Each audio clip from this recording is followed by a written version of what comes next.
Hello বন্ধুরা, কেমন আছো সবাই? আশা করছি খুব ভালো আছো, আমিও ভালো আছি। আর আজকে একটি নতুন ব্লগে সবাইকে স্বাগত জানিয়ে ব্লগটি শুরু করছি। আজকে ব্লগ না, তবুও বলছি ব্লগ, কারণ অনেকদিন হয়ে গেছে আমি ব্লগ ভিডিও দিতে পারছি না, তাই ভাবলাম আপনাদের সাথে একটু দেখা করা যাক। আমি ভিডিও করতে পারছি না কারণ সময় থাকছে না, তার জন্য ভিডিও করতে পারছি না। এখন বাজে প্রায় 12টা। আমি আমার ছেলেকে নিয়ে স্কুল থেকে এসেছি, তাই ভাবলাম একটু ব্লগটা করা যাক, তোমাদের সাথে দেখা করা যাক, কারণ অনেক দিন হয়ে যাচ্ছে আমি ব্লগ ভিডিও দিতে পারছি না ঠিকঠাক মতো। আর এখন এই যে স্নান করে চলে এসেছি, আজকে হচ্ছে সোমবার, তাই ঠাকুর পুজো দেব। আমাদের বাড়িতেই শিব ঠাকুরের মন্দির আছে, ছোট্টখাটো মন্দির আছে।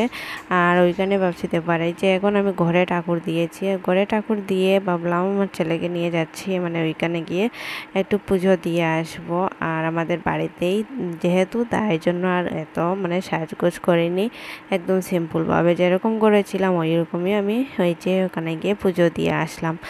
আর আমাদের বাড়িতেই মন্দির আছে, তাই জন্য আর বেশি দূরে যেতে হচ্ছে না, বাড়িতেই দিয়ে দিয়েছি পুজো। আর এই যে দেখতে পাচ্ছ আমার ছেলেকে নিয়ে আজকে পুজোটা দিলাম। আর সবাই আশীর্বাদ করবে আমরা যেন ভালোভাবে থাকি, আর আপনারাও ভালোভাবে থাকো।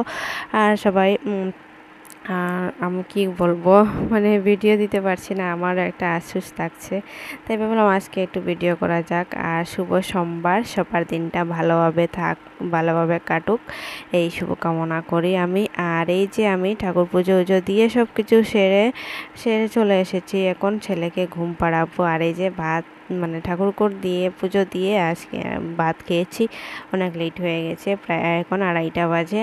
আর এখন এই যে ছেলেকে ঘুম পাড়াবো, 2:30 না 3টা বেজে গেছে। আর এখন চলো একটু ঘুম পাড়িয়ে নেই, তারপরে যদি পারি তাহলে দেখা করবো। Tata, bye bye.